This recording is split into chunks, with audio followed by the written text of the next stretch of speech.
Hi నమస్తే welcome to red TV నేను మీ ప్రత్యూష. ప్రస్తుతం మనతోని సీనియర్ జర్నలిస్ట్ భరద్వాజ్ గారు మనతో ఉన్నారు. సార్తో మాట్లాడి మరిన్ని విషయాలు తెలుసుకుందాం.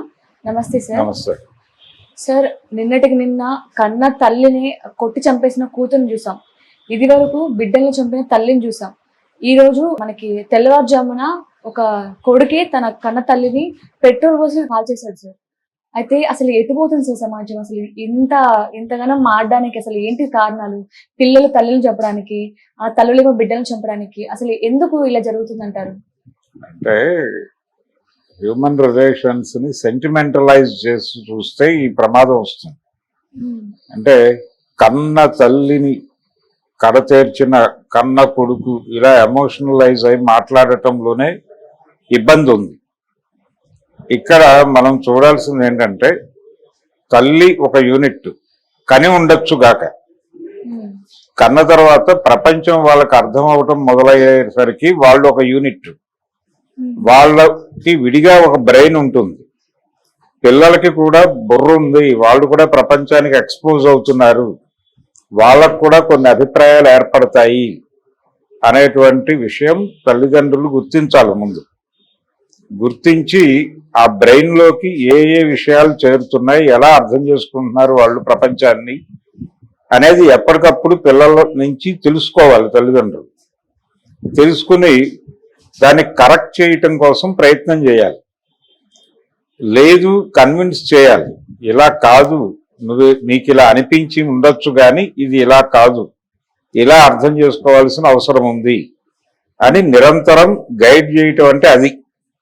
అలా కాకుండా బుల్డోజ్ చేయటం జరుగుతుంది. మన పేరెంటింగ్ లో బుల్డోజ్ చేయటం అంటే నేను కన్న పిల్లవాడు కాబట్టి అని చెప్పి వీళ్ళు వాళ్ళని బుల్డోజ్ చేయటం, భయపెట్టడం చేస్తారు. ఈ భయపెట్టడం చేసిన తర్వాత ఏం జరుగుతుందంటే ఈ ప్రయత్నంలో కొడతారు కూడా. పిల్లల్ని కొట్టడం అనే ప్రోగ్రాం కూడా చాలా మంది తల్లిదండ్రులు అదొక రెస్పాన్సిబిలిటీగా భావిస్తారు. ఈ కొట్టి భయపెట్టి దారిలో పెడుతున్నాం అనేటువంటి భ్రమలో సైకలాజికల్ గా వాళ్ళు కొన్ని విషయాలు వీళ్ళతో ఓపెన్ కాకుండా ఉండటం మంచిది అని ఒక నిర్ణయానికి వచ్చేస్తారు. వచ్చేసిన తర్వాత గ్యాప్ పెరిగిపోతుంది వీళ్ళ మధ్య. ఈ గ్యాప్ పెరిగిన తర్వాత అది ఎక్కడో చోట వాళ్ళకి వీళ్ళు శత్రువులుగానే కనిపిస్తూ ఉంటారు. ఇద్దరు శత్రువులు ఒకే చోట ఉంటారు, ఒకే ఇంట్లో ఉన్నప్పుడు వీళ్ళకి వాళ్ళకి నిరంతర ఘర్షణలు జరుగుతాయి. ఈ జరుగుతున్న క్రమంలో వీళ్ళేమో పెద్దవాళ్ళము అనేటువంటి ఒక అజమాయిషీ స్వభావం తో పిల్లల్ని కంట్రోల్ చేస్తున్నాం అనే దీంతో వాళ్ళ మీద దౌర్జన్యం చేయటము, వాళ్ళ అభిప్రాయాల మీద బుల్డోజ్ చేయటం ఇలాంటివన్నీ చేస్తారు. దానికి రియాక్ట్ అయ్యి వాళ్ళు ఎప్పుడో ఒక సందర్భంలో దాడి చేస్తారు.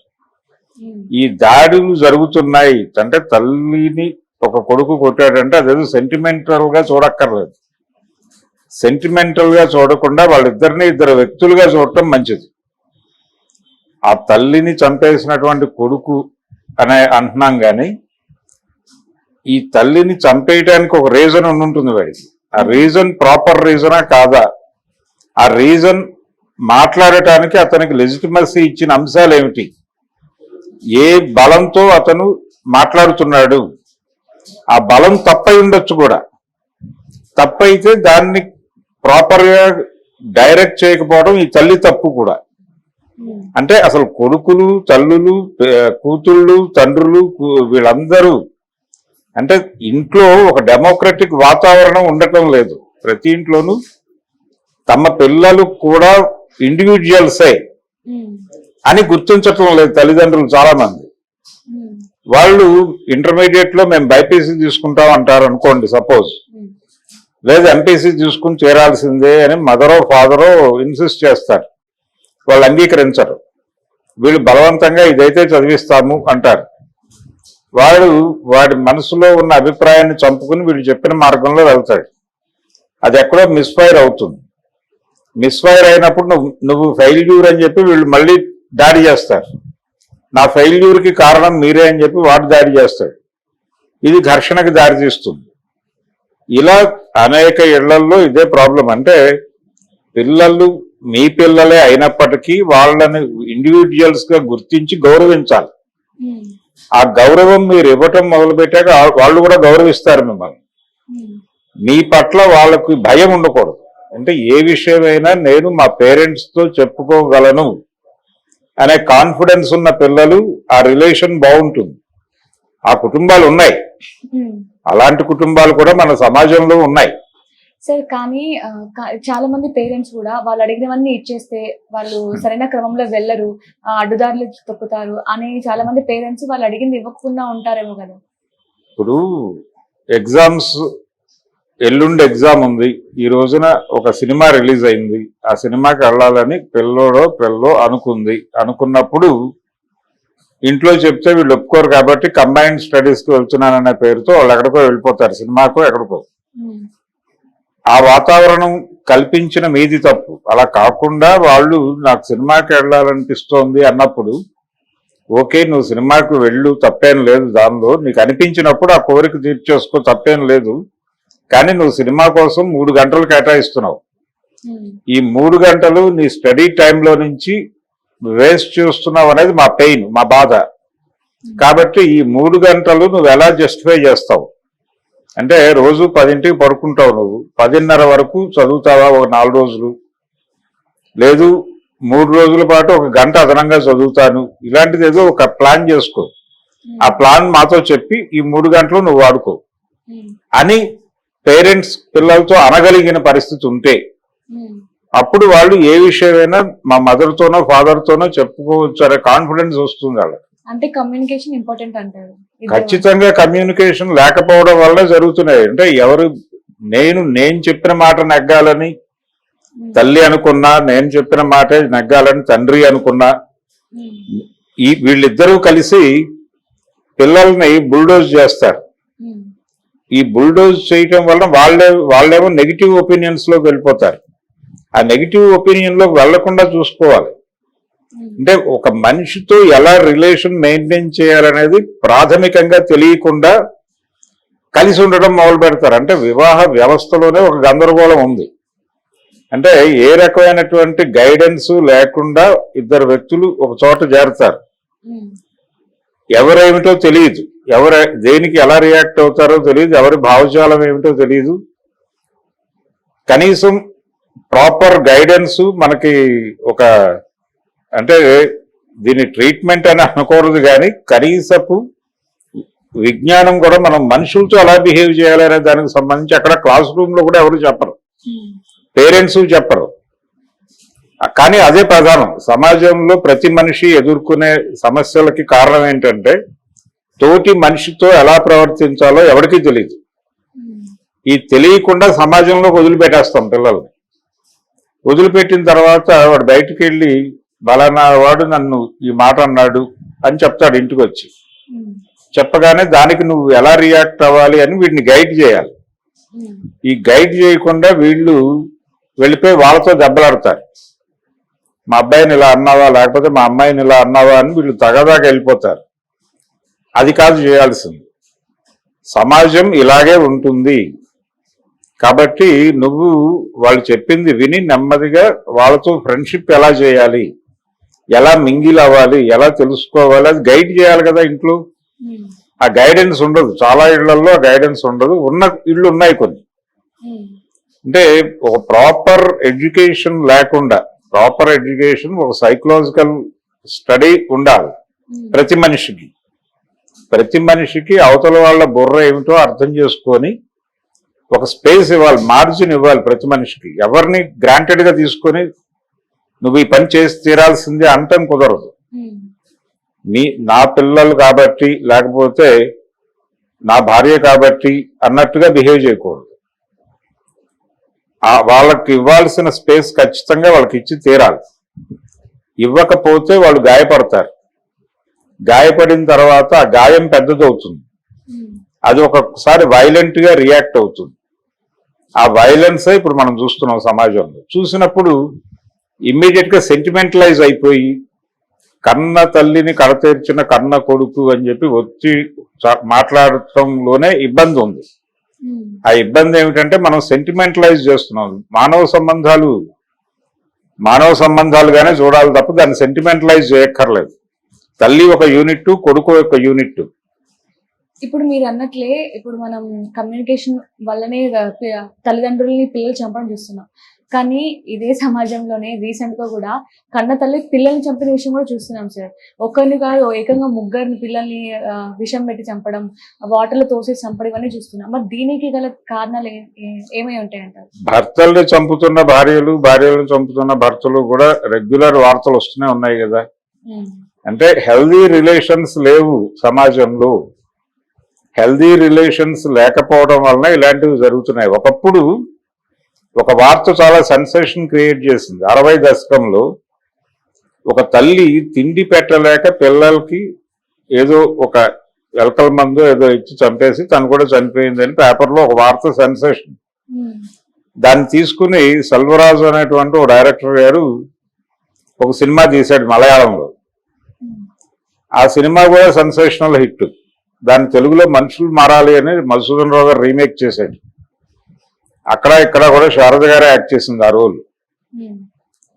అది ఒక రకమైనటువంటి ట్రెండ్. అంటే పిల్లల్ని నేను సాకలేను, నా వల్ల కాదు, ఈ సమాజంలో నాకు బతుకు లేదు కాబట్టి నేను చనిపోతాను, దాని తర్వాత నా పిల్లలు ఏమైపోతారు, వాళ్ళు కూడా ఇలాగే చచ్చిపోవాలి కదా, కాబట్టి నేను వీళ్ళని చంపేసి నేను చచ్చిపోతాను అనేది ఒక ధోరణి. నేను చచ్చిపోనక్కర్లేదు, నా పిల్లలు చచ్చిపోనక్కర్లేదు, మనం ఫైట్ చేద్దాం అని అనుకుంటే ఈ పరిస్థితి ఉండదు. కానీ తను ఒక మానసిక దౌర్భాగ్యంలోకి వెళ్ళిపోయి, మానసిక దౌర్భాగ్యం అని ఎందుకు వాడుతున్నానంటే నాకు ఎవరూ లేరు, నాకు తోడు ఎవరూ నిలబడరు అనే తనకి తాను ఒక డిప్రెసివ్ మూడ్లోకి వెళ్ళిపోయి ఆ పిల్లల జీవితాల మీద జడ్జిమెంట్ పాస్ చేసి చంపేయటం. వాళ్ళకేం తెలియదు, వాళ్ళకి ప్రపంచం తెలియదు, వాళ్ళకి మదర్ తప్ప ఇంకో ప్రపంచం తెలియని కండిషన్ లో ఉన్న పిల్లల్ని చంపేసి తను చచ్చిపోతుంది. తీరా ఆ డోసేజ్ తేడా వచ్చే పిల్లలు చచ్చిపోతారు, అమ్మాయి బతుకుతుంది. ఆ తర్వాత అమ్మాయి మీద పోలీసులు కేసు పెడతారు. కోర్టులో ఆర్గ్యుమెంట్ లో చెప్తుంది ఇది నా జీవితం, అందుకని నేను ఈ నిర్ణయం తీసుకోవాల్సి వచ్చింది, దీనికి సమాజం సమాధానం చెప్పాలంటుంది. అది కథ. అయితే ఇలాంటి సందర్భమే, అంటే ప్రతి చోట కూడా ప్రాపర్ కమ్యూనికేషన్ నెట్వర్క్ లేక, అవతల వాళ్ళని యువతల వాళ్ళు గౌరవించక వ్యతిరేకతలు పోగుపడిపోతూ ఉంటాయి. ఆ వ్యతిరేకతలు అప్పుడప్పుడు ప్రేమ చూపిస్తారు, ప్రేమ ఉంటుంది మనసులో, కానీ ప్రేమ అనేది ఎలా ఎక్స్ప్రెస్ చేయాలో కూడా మనకు తెలియదు. ఆ తెలియకపోవడం చేత వస్తున్నటువంటి దౌర్భాగ్యం ఇదంతా. అందుకని అవతల వాళ్ళని గౌరవించండి. మీరు ప్రేమించకపోయినా పర్లేదు కానీ గౌరవిస్తే చాలు. మీ పిల్లవాడే కావచ్చు, మీ అమ్మాయే కావచ్చు, కానీ గౌరవించాలి. గౌరవించి వాళ్ళతో ఒక ఫ్రెండ్షిప్ చేయండి, అంతవరకే. పేరెంటింగ్ అంటే ఫ్రెండ్షిప్, అంతకుమించి ఏమీ కాదు. బుల్డోజ్ చేయటము, వాళ్ళ మీద నిఘా పెట్టటము అది తప్పు. వాళ్ళ నుంచి వాళ్ళు స్వేచ్ఛగా చెప్పుకునే వాతావరణం కల్పిస్తే మీరు నిఘా పెట్టక్కర్లేదు, గూఢచారుల్ని నియోగించక్కర్లేదు మీ పిల్లల మీద. కానీ చాలా చోట్ల జరుగుతోంది అదే. వాళ్ళ ఫ్రెండ్స్ నుంచి తెలుసుకునే ప్రయత్నం చేస్తారు, అది ఇంకొక దౌర్భాగ్యం. దాని ద్వారా ఏం జరుగుతుందంటే వీళ్ళ మధ్య గ్యాప్ ఉందనే విషయం ప్రపంచానికి ఎక్స్పోజ్ అవుతుంది. వాళ్ళు ఇంకో రకంగా టీజ్ చేయటం మొదలు పెడతారు, దాన్ని ఒక లీడ్ గా తీసుకుని. దాంతో ఇంకొంచెం సఫకేట్ అవుతారు వాళ్ళు. అయిపోయి ఇంట్లోనే కాదు బయట కూడా మనకు భద్రత లేకుండా చేస్తున్నారు అని చెప్పి వీళ్ళకి తెలియని రిలేషన్స్ లోకి వెళ్తారు. అది ఇంకా ప్రమాదాన్ని కొని తెస్తుంది. అందుకని మన పేరెంటింగ్ సిస్టమ్ లోనే గందరగోళం ఉంది. ఆ గందరగోళం ఉండటం వలన ఇలాంటివి చూస్తున్నాం మనం. పేరెంటింగ్ మాత్రమే కాదు, ఏ మనిషికి పక్క మనిషితో ఎలా రిలేషన్ మెయింటైన్ చేయాలి, ఎంతవరకు ఉండాలి అనేది తెలియకపోవడం, గౌరవించకపోవడం. తన మీద తనకి గౌరవం ఉండటం వేరు, పక్క మనిషి మీద గౌరవం ఉండటం వేరు.